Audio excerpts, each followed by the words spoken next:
हाँ तो जय हिंद मेरे प्यारे छात्र एवं छात्राओं। आइए जल्दी जल्दी आपका स्वागत है अपना ही यूट्यूब चैनल सुनामी ट्रिक पर। ठीक ना बुआ, आइए जल्दी जल्दी जुड़ जाइए और जुड़िएगा का ये वीडियो बना रहे, वीडियो बनाकर चढ़बे करेगा। ठीक ना, तो नहीं जुड़िए, बाद में जुड़ जाइएगा। लेकिन हाँ, वीडियो पर आते हैं तो बिना देखले मत जाइए। गारंटी देते हैं इस बात को कि आपको 100% समझाएंगे, लिख देते हैं कहीं पर भी। ठीक ना, चलिए आइए बुआ। ये आपका श्रम विभाजन जाति प्रथा है, जिसका लेखक कौन है? भीमराव अंबेडकर। लेखक हैं भीमराव अंबेडकर। चलिए देखिए, ये वीडियो का लेक्चर नंबर 1 है। ये हिंदी का आपका चैप्टर नंबर 1 है। ठीक ना बुआ, चैप्टर नंबर 1 है और लेक्चर नंबर का है 2। इससे पहले एक लेक्चर बनाए हुए हैं। कौन सा बुआ? तो ये लेक्चर वीडियो का बना हुआ है आपका जीवनी, लेखक का जीवनी यानी परिचय जो होता है ना, जीवनी परिचय, वो बना हुआ है। उससे ऑब्जेक्टिव क्वेश्चन हर एक साल आता है, लाजवाब आता है। अगर आपको बेस्ट नंबर करना है तो बिल्कुल इस बात पर ध्यान देना होगा। देखिए, हम जब भी वीडियो बनाते हैं तो 4 लेक्चर में, कई लेक्चर बुआ? 4 लेक्चर, यानी एक चैप्टर का 4 लेक्चर। पहला आप हो जाएगा बुआ जीवनी परिचय, दूसरा लेक्चर में बुआ आपका सारांश हो जाएगा, जिससे सब्जेक्टिव ये चल रहा है। तीसरा आपका क्या हो जाएगा बुआ? क्वेश्चन आंसर का डिस्कशन, और चौथा आपका हो जाएगा ऑब्जेक्टिव क्वेश्चन। ठीक ना बुआ, ऐसे करके आपका चलता है, ऐसा ही चलते रहेगा सारा चैप्टर। ठीक ना, चलिए आइए दिखाते हैं। जो कहानी रहेगा ओकर बात की बात है। यही तो बात है बुआ हमारे समाज में कि कहानी तो सब समझा देते हैं ना, लेकिन बात आएगा निबंध का, भाषण का, साक्षात्कार का, तो ये सब में थोड़ा प्रॉब्लम होता है ना। चलिए आइए, लेकिन आपको ऐसा प्रॉब्लम नहीं होगा। देखिए, श्रम विभाजन जाति प्रथा, ध्यान से सुनिएगा। राजा जी क्या बोला जा रहा है? श्रम विभाजन जाति प्रथा। सर, श्रम के मतलब होता है काम, विभाजन के मतलब होता है बंटवारा, जाति के मतलब हो गया जैसे आपका डोम, जैसे होता है ना, खास करके तेली, बनिया, कुम्हार, कहार, यादव, ऐसे करके। प्रथा के मतलब वह नियम, ये नियम है, यानी किसके द्वारा? भीमराव अंबेडकर के द्वारा लिखा गया है कि श्रम विभाजन जाति प्रथा। क्या लिख रहे हैं? कि जाति के आधार पर किसका बंटवारा कर रहा है? काम का बंटवारा कर रहा है। ठीक ना, चलिए आइए। तो ये बात बोलते हैं भीमराव अंबेडकर के द्वारा कि आज के युग में भी, आधुनिक के मतलब क्या होता है बुआ? आज का युग। ठीक ना, आधुनिक के मतलब क्या होता है? आज का युग, मतलब आज का समय में भी देखा जाए तो जातिवाद की पोषकों की कमी नहीं है, यानी जातिवाद को मानने वाला आज के युग में भी है। आज के युग में भी जाति को मानते हैं, अपने अपने जाति को बढ़ावा देते हैं। ऐसे ऐसे लोग क्या है, पोषक धारण करके बैठा हुआ हमारे समाज में। नहीं कहा जाता हम तो यादव है, हम इस समाज को बढ़ावा देंगे, आता है ना, हम तेली, हम इस समाज को बढ़ावा देंगे। ऐसा ना होता, भेदभाव हमारे समाज में देखा जाता है अक्सर, और ही बढ़ावा दे रहे हैं। तो बढ़ावा कैसे दे रहे हैं, जो देखिए क्या कहा जा रहा है कि जातिवाद के पोषक की कमी नहीं है। आज के युग में भी जातिवाद की पोषक की कमी नहीं है। यही आपका क्या है, विडंबना की बात। क्या है बुआ? विडंबना। विडंबना मतलब समझते हैं ना, उपहास की बात है, अरे बुराई की बात है। सोचो, सोचने की बात है कि आज के युग में भी जातिवाद के पोषकों की कमी नहीं है। जातिवाद का धारण करके बैठा हुआ है। जिसे जातिवाद के धारण कैसे करके बैठा है बुआ? तो कुछ ऐसा महान लोग हैं कि वो कहते हैं, जैसे लोहार का बेटा है। किसका बेटा बोलिएगा? लोहार का बेटा। तो वो लोहा का काम ही करेगा। किसका काम करेगा? लोहा का। अगर यादव का बेटा हो, किसका बेटा बोलिएगा? यादव का बेटा हो, तो वो क्या करेगा? भैंस धोने का कार्य करेगा, वो कर वही काम है। बात समझ में आ रहा है ना? अगर मान लो कि बनिया का बेटा है, आ जाओ बनिया, ठीक ना बुआ? बनिया, तेली बनिया जानते हैं ना? तो उसका कार्य क्या है बुआ? बस उसका काम है राशन दुकान चलाना, तो दुकानें चलाएगा। ऐसा उसे समर्थन दे रहे हैं। ऐसा हमारे समाज में क्या कर रहे हैं, समर्थन। तो ये सब समर्थन दे रहा है, ही तो गलत है। ये क्या है, बिल्कुल गलत है। ऐसा समर्थन देने का नहीं है, जिससे क्या समाज दिन प्रतिदिन पिछड़ा हुआ जा रहा है, यानी पिछड़ते जा रहा है। डेवलप करेगा समाज? कभी नहीं करेगा। इन लोगों का नज़र में ऐसा भी लगता है कि नहीं, जैसे लोहार का बेटा है तो वो लोहा का काम बेस्ट करेगा, काहे कि उसका खानदानी पेशा है, यानी उसका खानदानी का काम है। कुम्हार जैसे दिया बना रहा है तो उसका बेटा ही दिया बनाएगा, बढ़िया काम है। चलिए माने कुछ पल के लिए कि आपका सही बात है, लेकिन उदाहरण के तौर पर हम ले लेता हूँ, भूखमरी अगर नहीं मरेगा लोग, बेरोजगारी नहीं बढ़ेगा, कैसे नहीं बढ़ेगा, एकरे कारण तो बेरोजगारी भी बढ़ेगा। मान लिया जाए एक गांव है और एक गांव में ही खाली आपका लोहार रहते हैं और सब लोहे का काम करेंगे, कोई अनाज उनाज उत्पादन नहीं करेगा, ना तो कोई भैंस रखेगा, ना ही उधर अपना राशन दुकान चलाएगा, तो आप बोलिए लोहा का चबाइएगा, अचार डालिएगा, तो ये आपका क्या हुआ, बेरोजगारी का कारण हुआ कि नहीं। इसलिए बोला जाता है कि सभी व्यक्ति अपनी इच्छा अनुसार कार्य करेगा तब सर्वश्रेष्ठ है, तब समाज आगे बढ़ेगा। ये किन के अनुसार, भीमराव अंबेडकर के अनुसार। चलिए देखिएगा, तो ये कह रहा है कार्य कुशलता के लिए, कार्य कुशलता के लिए ये सब कहता है कि जरूरी है ये सब कि लोहार लोहा का काम अच्छा करेगा, ऐसा। अब देखिए हम बता रहे हैं, यानी बाबा साहेब भीमराव अंबेडकर कह रहे हैं इस पाठ में कि कार्य कुशलता के लिए व्यक्ति को कोई भी एक काम में जीवन भर नहीं बंधना चाहिए, एक पेशा में नहीं बांधना चाहिए, उसके जाति के अनुसार उसको क्या करना चाहिए, अपनी अपनी इच्छा के अनुसार कार्य करना देना चाहिए, ताकि वो आगे चलकर क्या करे, अपना विश्व में ख्याति, अलग पहचान बनावे, अपना हुनर के आधार पर उसको काम देना चाहिए। कार्य कुशलता चाहते हैं तब, यानी कार्य को कुशल बनाना चाहते हैं तो जाति के आधार पर नहीं, उसका श्रम का बंटवारा नहीं कीजिए। बात समझ में आ रहा है ना। वो जाति के आधार पर आप बंटवारा कर रहे हैं तो ये गलत है, उसको अपने इच्छा के अनुसार कार्य चुनने का अनुमति दिया जाए। चलिए आइए दूसरा लाइन बोला जा रहा है, जाति प्रथा श्रम विभाजन के साथ साथ सार्मिक विभाजन है। चलिए आइए, यहाँ कहा गया है कि कुछ जो पेशे पोषक को धारण करने वाले लोग हैं उनके द्वारा कि जाति प्रथा श्रम विभाजन के साथ साथ सार्मिक विभाजन भी है। देखिए तो जाति प्रथा जो है बुआ वो श्रम विभाजन, चलो मान लेते हैं कुछ पल के लिए कि उनका भी बात कहना सही है कि जाति प्रथा जो है वो श्रम विभाजन के साथ साथ यहाँ क्या किया जा रहा है, सार्मिक विभाजन। यहाँ तो जाति प्रथा को बांटा है बुआ, यानी जाति जो है जाति के आधार पर काम को बांटा है, मान लिए ठीक है, जाति के आधार पर किसको बांटा है, काम को, तो ठीक है। लेकिन साथ साथ उसी के साथ साथ सार्मिक विभाजन कर दिया, ये समाज में अच्छा है। अब बोलिए सार्मिक का मतलब मजदूरों का भी बंटवारा किया जा रहा है। अब कैसे बंटवारा किया जा रहा है सार्मिक विभाजन में, रीजन क्या है कि मान लो कोई मजदूर है, अब मजदूर गरीब है या कोई नीच जाति के, हरिजन जाति के, तो वो हरिजन का काम करेगा, बल तुमको नाली साफ करना, ये करना, वो करना। अब अमीर लोग करेंगे नीचा काम, नहीं करेंगे। तो ये बोलिए सार्मिक विभाजन होना चाहिए, नहीं होना चाहिए। ये क्या है, गलत है। ये क्या है, गलत है, बिल्कुल गलत है कि जाति प्रथा के साथ आप श्रम विभाजन किए, कुछ हद तक ले ठीक है, लेकिन सार्मिकों का विभाजन नहीं होना चाहिए। अगर सार्मिकों का विभाजन करते हैं तो समाज क्या होगा, विभिन्न वर्गों में बढ़ जाएगा। अब बोलिए एक आपका मजदूर वर्ग बन जाएगा, एगो मालिक वर्ग, तो आपका समाज आगे डेवलप करेगा। अब मालिक हमेशा किसको शोषित करेगा, मजदूर को, और समाज में उच्च नीच दिखाया जाएगा। चलिए यहाँ तक कहा गया। अगला लाइन बोला जा रहा है कि जाति प्रथा एक और विशेषता है, इसकी एक और विशेषता है, यानी जाति प्रथा का एक और विशेषता है। एक तो आपका यहाँ विशेषता बना हुआ था सार्मिक विभाजन, अब इसी के साथ क्या किया जा रहा है, उच्च नीच। अब देखिए समाज में बिल्कुल ऐसा पेश होता है, कुछ लोग आएंगे ज्ञानी, हम ब्राह्मण के समाज है, ब्राह्मण समाज के लोग हैं, हम उच्च जाति के लोग हैं, आप हरिजन समाज के हो, नीच जाति के लोग हो, दलित है, नीच है। तो यहाँ क्या हो रहा है, समाज में एक दूसरे से घृणा उत्पन्न हो रहा है।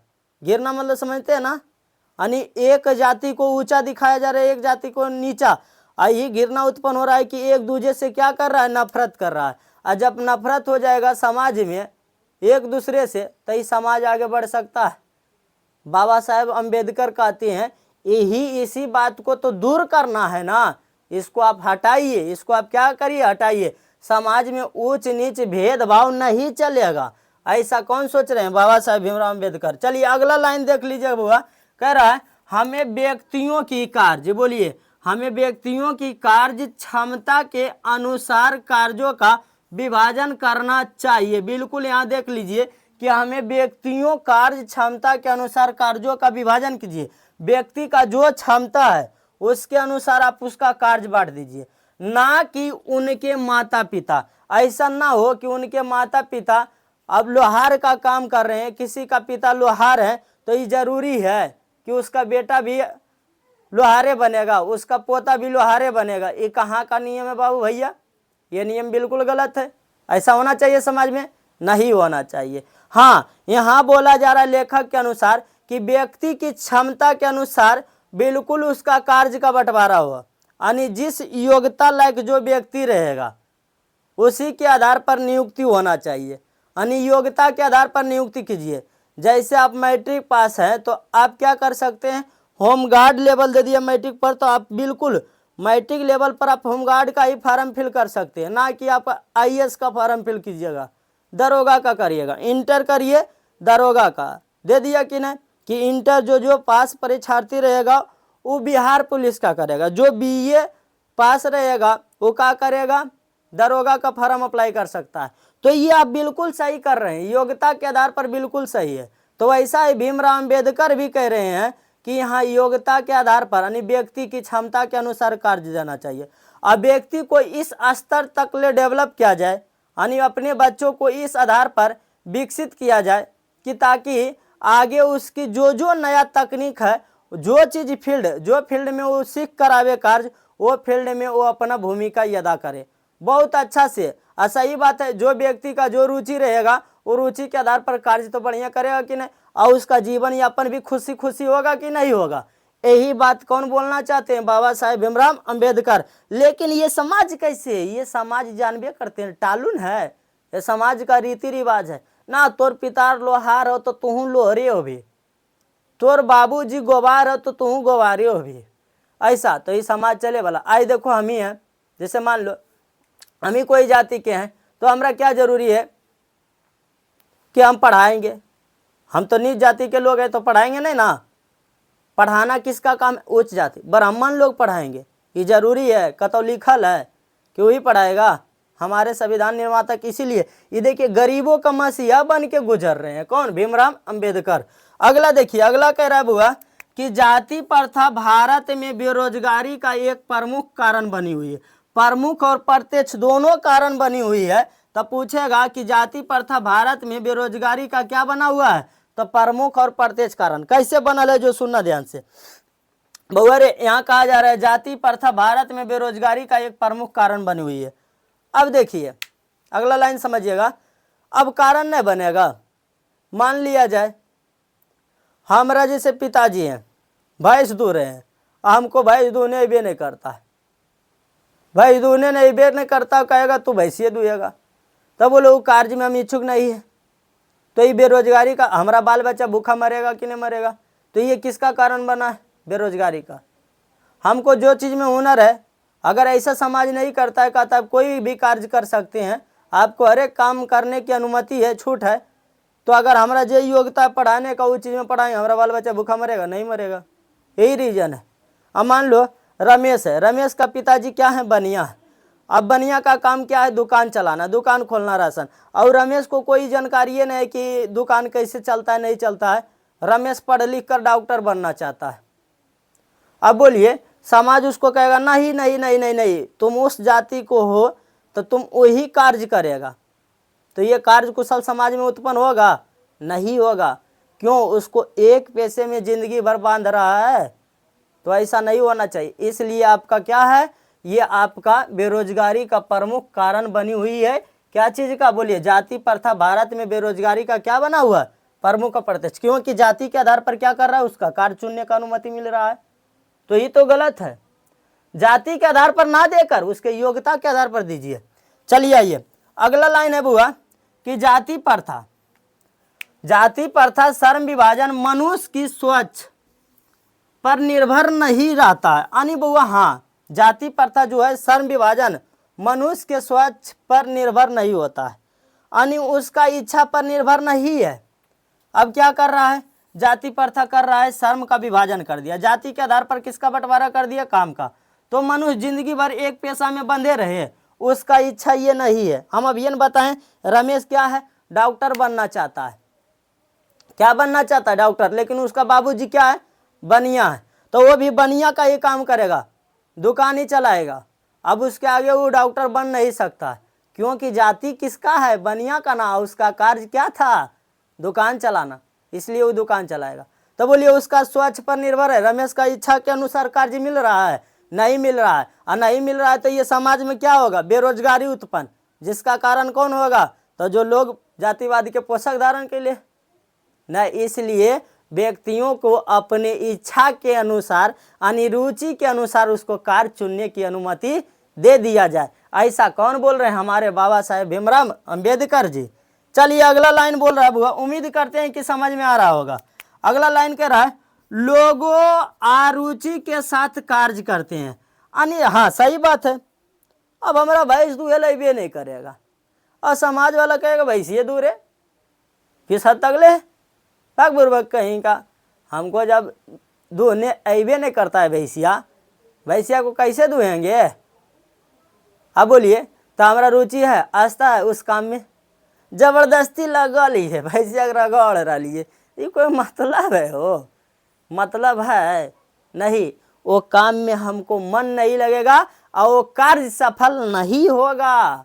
अब व्यक्ति का अगर रुचि के अनुसार यानी इच्छा के अनुसार उसको कार्य चुनने का अनुमति मिल जाता है तो वो 100% कार्य अपनी भूमिका में देगा कि नहीं, और वो अपना योगदान से आदम कुछ भी करने के लिए तत्पर रहेगा। लेकिन जो व्यक्ति को जिस काम में लगे कि ना इस काम में थोड़ा सा हमको जानकारी हुनर है, तब ऐसे बस की बात नहीं है।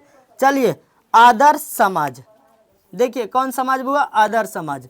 तो आदर्श समाज की स्थापना कैसे होता है कि आप अगर कोई समाज को आदर्श बनाना चाहते हैं, यानी कुशल बनाना चाहते हैं, तो ये बाबा साहेब भीमराव अंबेडकर के द्वारा बताया जा रहा है कि ये अगर आदर्श समाज आप बनाना चाहते हैं तो सबसे पहले आपको जाति के आधार पर जो काम को बंटवारा कर रहे हैं उसको बिल्कुल हटाना पड़ेगा। उसको आप हटाइए तब ये समाज आपका आदर्श बनेगा, नियम पूर्वक आपका एक न्यू समाज बनकर उभरेगा। हर एक व्यक्ति को इच्छा के अनुसार कार्य दिया जाए तो कार्य अपने इच्छा के अनुसार कार्य चुनता है तो वो कार्य में ज़्यादा भूमिका देगा तो उसका कार्य क्या होगा, बिल्कुल सफल होगा। तो अतः इस प्रकार से उसका क्या होगा, आदर्श समाज बनेगा। और हाँ बात रही कि जहाँ तहाँ आप ये जो कर रहे हैं, एक जाति दूसरे जाति से घृणा कर रहे हैं, वो घृणा ना करके आपस में क्या होना चाहिए, सभी को एक ही स्वतंत्रता की आज़ादी दिया जाए। और वो आपका क्या है, लोकतंत्र। कौन जी बोलिएगा, लोकतंत्र, यानी सभी को लोकतंत्र कर देना चाहिए। यानी जैसे होता है ना कि ये समाज किस तरह बनना चाहिए, तो ये समाज को होना चाहिए दूध और पानी की मिश्रण की तरह, दूध और पानी के मिश्रण की तरह। जैसे दूध में आप पानी मिला देते हैं तो पता चलता है कितना मिलावट है, नहीं पता चलता। वैसा ही आपका अगर भाईचारा रहेगा, यानी स्वतंत्रता, समानता और बंधुत्व पर यह हमारे समाज आधारित होना चाहिए, तब ये समाज डेवलप करेगा और एक अंततः ये आदर्श समाज बनेगा।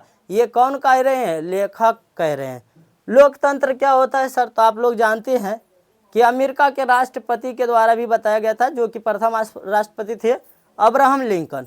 उन्होंने बताया था कि लोकतंत्र जनता का जनता के लिए तथा जनता के द्वारा चलाई गई शासन व्यवस्था को ही क्या कहते हैं, लोकतंत्र, जहां जनता अपने इच्छा के अनुसार वोट दे रहा है।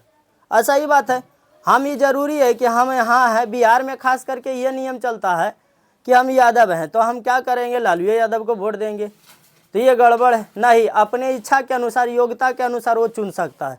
अर्थात आप कह सकते हैं बाबा साहेब भीमराव अंबेडकर गरीबों के लिए ये कार्य करने के लिए संपन्न रहे हैं और ये श्रम विभाजन जाति प्रथा को मिटाने पर सक्षम रहे, यानी अहम योगदान दिए गरीबों के हित में। कौन, बाबा साहेब भीमराव अंबेडकर। और उनके आज भी हम लोग क्या हैं, कर्जदार के रूप में हैं। आज हमारे देश में संविधान भी चल रहा है ना, तो उन्हीं के बदौलत अभी स्वच्छ नियम में बांध कर गए हैं। तो ऐसे ऐसे पुत्र को कोटि कोटि नमन है, ऐसा जो अपने समाज के हित में सोचते हैं। बाबू रे उम्मीद करते हैं कि यह वीडियो बिल्कुल आपको अच्छा से समझ में आ गया होगा, और नहीं आया होगा तो दोबारा आप सुनने का प्रयास करिएगा, दोबारा देखने का प्रयास करिएगा, बिल्कुल समझ में आ जाएगा। इसके बाद आपका तीसरा लेक्चर चलेगा क्वेश्चन आंसर। आ जाइएगा, क्वेश्चन आंसर डिस्कशन कर देंगे। ऐसे बना कर देखिए, बन जाता है, बिल्कुल बन जाएगा, ठीक ना। तो फिर ऑब्जेक्टिव चलाएंगे, ठीक है। जय हिंद, जय भारत, जय जवान, जय किसान।